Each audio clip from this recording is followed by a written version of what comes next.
Hi everyone, स्वागत है आपके अपने चैनल सरकारी नौकरी में। तो 69,000 सहायक अध्यापक भर्ती परीक्षा के संबंध में एक और न्यूज आपके सामने लेकर आ गया हूं। अभ्यर्थी काउंसलिंग प्रक्रिया में शामिल होकर वे नियुक्ति पत्र पाना चाहते हैं। वहीं कुछ ऐसे भी अभ्यर्थी हैं जो ये नहीं चाहते हैं कि कुछ और अन्य अभ्यर्थी वो काउंसलिंग प्रक्रिया में शामिल हो और नियुक्ति पत्र पाएं। तो कौन वे अभ्यर्थी हैं जो नियुक्ति पत्र पाना चाहते हैं लेकिन अभ्यर्थी नहीं चाहते हैं कि वो पाए? सब कुछ जानिए और विस्तार से।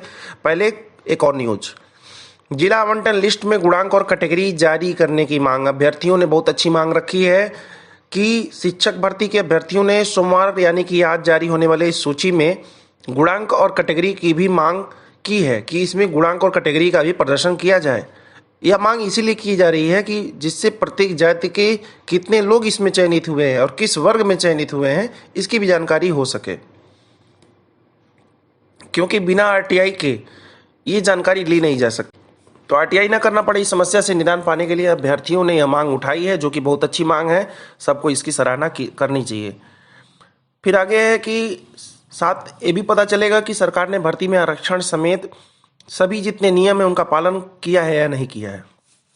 चलिए, ये तो बहुत अच्छी मांग थी अभ्यर्थियों की। अभ्यर्थियों की कुछ दूषित मांग भी है, या उनके अनुसार हो सकता है उन अभ्यर्थियों के अनुसार ये अच्छी मांग हो, लेकिन अगर सर्वपक्ष से सोचा जाए तो ये एक अच्छी बात नहीं है। जैसा कि पहली मांग है अभ्यर्थियों की कि बीटीसी 2015 के जो बैक सेमेस्टर के अभ्यर्थी थे जिनका रिजल्ट फरवरी 2019 में आया था, ऐसे लोग जिनका रिजल्ट बीटीसी बैक पेपर का 2019 में आया था और उन्होंने सीटेट दिसंबर 2018 के, वे अभ्यर्थी जिनका परिणाम 4 जनवरी को घोषित हुआ था, यानी पत्र न दिया जाए, ऐसी मांग कर रहे हैं अभ्यर्थी। उन्होंने मांग ये भी किया है कि जो बीएड के अपियरिंग छात्र हैं, जो बीएड के अपियरिंग अभ्यर्थी हैं, जो इस काउंसलिंग प्रक्रिया में भाग लेने वाले हैं, उनको बाहर कर दिया जाए तुरंत, इस काउंसलिंग प्रक्रिया में भाग न ले सकें। आखिर 500 वाले जो चयनित अभ्यर्थी हैं जो 69,000 में शामिल हुए हैं, उन शिक्षकों को एनओसी न देने वाले को बाहर कर दिया जाए।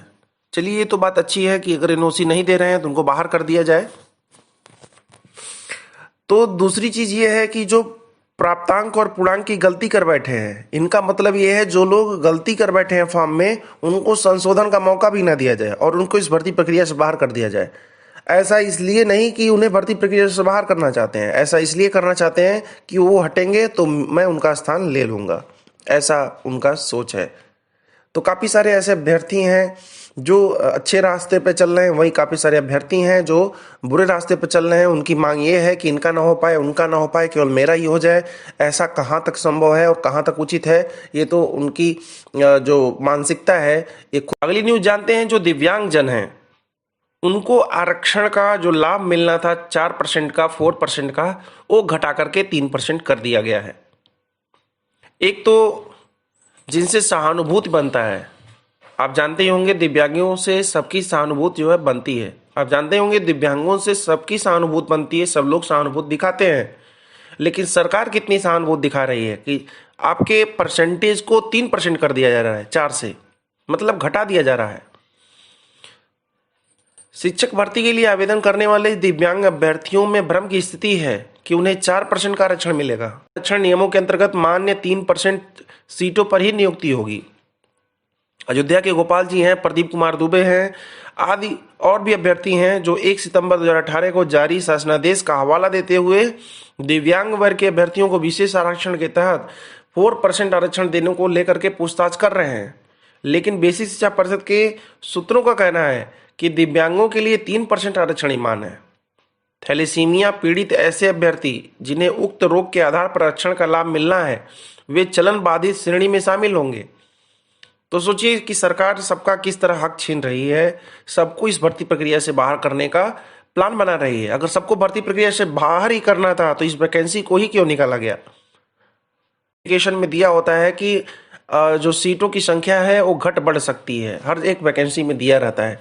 तो इस भर्ती प्रक्रिया में शामिल इतनी जब ज़्यादा मात्रा में अभ्यर्थी शामिल हुए और इतनी मात्रा में लगभग दुगने से अधिक मात्रा में पास हुए, तो सीटों को क्यों नहीं बढ़ाया गया, उस शासनादेश का पालन क्यों नहीं किया गया? तो काफ़ी सारे ऐसे दिव्यांग अभ्यर्थी हैं जिनकी मांग है इस आरक्षण को पुनः 4% कर दिया जाए। वहीं काफ़ी सारे ऐसे अभ्यर्थी हैं जिनकी मांग है कि उनका जो ईडब्ल्यूएस का आरक्षण है उनको बराबर से दिया जाए। जो मोदी साहब ने, केंद्र सरकार ने 10% आरक्षण की बात कही थी, उसका भी मामला इसमें कोर्ट की सुनवाई में चल रहा है। तो देखते हैं क्या कुछ फैसला निकल के आता है। जहां पर उत्तर कुंजी को लेकर फैसला चल रहा है, ईडब्ल्यूएस को लेकर चल रहा है, और भी जाति विशेष के आरक्षण को लेकर के मामला चल रहा है, दिव्यांगों के आरक्षण का मामला चल रहा है। तो पूरी की पूरी 69,000 की वैकेंसी इस समय हाईकोर्ट के चक्कर लगा रही है कि अब हाईकोर्ट खुले और मेरी सुनवाई प्रारंभ हो। तो ये 69,000 की वैकेंसी नहीं, 69,000 विवाद शुरू हुआ है। इस 69,000 की वैकेंसी में 69,000 तरह के विवाद उत्पन्न हो गए हैं और विवादों की संख्या दिन पर दिन बढ़ती जा रही है, क्योंकि कहीं ना कहीं खामियां मिल रही हैं, तभी विवाद बढ़ रहा है। अभी 4 प्रश्नों को लेकर के जोर चल रहा है, और जैसे ये शांत होगा, जो प्रश्न 13 और 18 की संख्या में है, उनको लेकर के भी विवाद बढ़ता चला जा रहा है। और जैसे तैसे उनकी भी अगर संख्या आई इस वैकेंसी में, तो पुनः काउंसलिंग होगी, पुनः उन्हें भी स्थान देने के लिए इनके पास सीट नहीं रहेगी, तो सीट कहाँ से देंगे। अभ्यर्थियों को मेरी यही राय है कि जितने भी अभ्यर्थी हैं, उनके साथ अगर कुछ गलत हुआ है, कोई समस्याएं आई हैं, जैसे किसी तरह की भी समस्या आई है, तो उसको लेकर के वो अपनी मांग उठाएं, अपनी मांग को पूरी करने की जिद बनाएं। जैसे अगर आप अपनी मांग नहीं उठाएंगे, अपनी मांग को सामने नहीं रखेंगे, तो काफ़ी सारी समस्याएं हैं सामने आती रहेंगी। तो अगली न्यूज़ जानते हैं कि शिक्षक भर्ती से पहले ही अंतर जनपदीय तबादले की मांग। तो जितनी भी पिछली वैकेंसीज में अध्यापक हुए हैं 69,000 के पहले, सबको, यानी कि आपको भी जब 69,000 में आप शामिल हो जाएंगे वैकेंसी में, आप नियुक्ति पत्र पा जाएंगे, आप जॉब करने लगेंगे, तो उसमें आपको भी अंतर जनपदीय तबादले की फॉर्म भरना होता है और आप अपने जनपद में या उसके नज़दीक जनपद में आप जा सकते हैं। ऐसा सबको प्रेफरेंस मिलता है। तो इसी तरह की मांग जो है शिक्षक भर्ती से पहले, शिक्षक भर्ती से पहले परिषदीय विद्यालयों में जितने कार्यरत शिक्षक हैं, उनके अंतर जनपदीय स्थानांतरण की मांग को लेकर के उन्होंने मुख्यमंत्री और बेसिक शिक्षा मंत्री को संबोधित ज्ञापन सौंपा है। और वहीं महानगर अध्यक्ष गणेश केसरवानी को भी रविवार को भी अपना ज्ञापन सौंप दिया। शिक्षकों ने यह कहा कि अंतर जनपदीय तबादले की प्रक्रिया दिसंबर 2019 से ही चल रही है और लॉकडाउन जैसे आया, यह प्रक्रिया रोक दी गई। 80% प्रक्रिया पूरी हो चुकी है, 20% बाकी है। हम लोग 20% के अंतर्गत ही आते हैं। अंतर जनपदीय तबादले के लिए 20 दिसंबर से ऑनलाइन आवेदन शुरू हुए। उसके बाद हर एक जनपद में काउंसलिंग भी हुई और स्थानांतरण होना है बस। तो 70,838 शिक्षकों ने अंतर जनपदीय, जबकि 9641 ने पारस्परिक तबादले के लिए आवेदन किया है, यानी कि म्यूचुअल ट्रांसफर का। अभ्यर्थियों के गुणांक प्रदर्शन और उस पर आपत्तियों को लेने का काम पूरा हो चुका है। अब इसकी जांच करके सिर्फ अंतर जनपदीय स्थानांतरण सूची प्रकाशित करना शेष है। इसी बीच कोरोना के संकट को देखते हुए सचिव ने तबादले की प्रक्रिया रोक दी थी।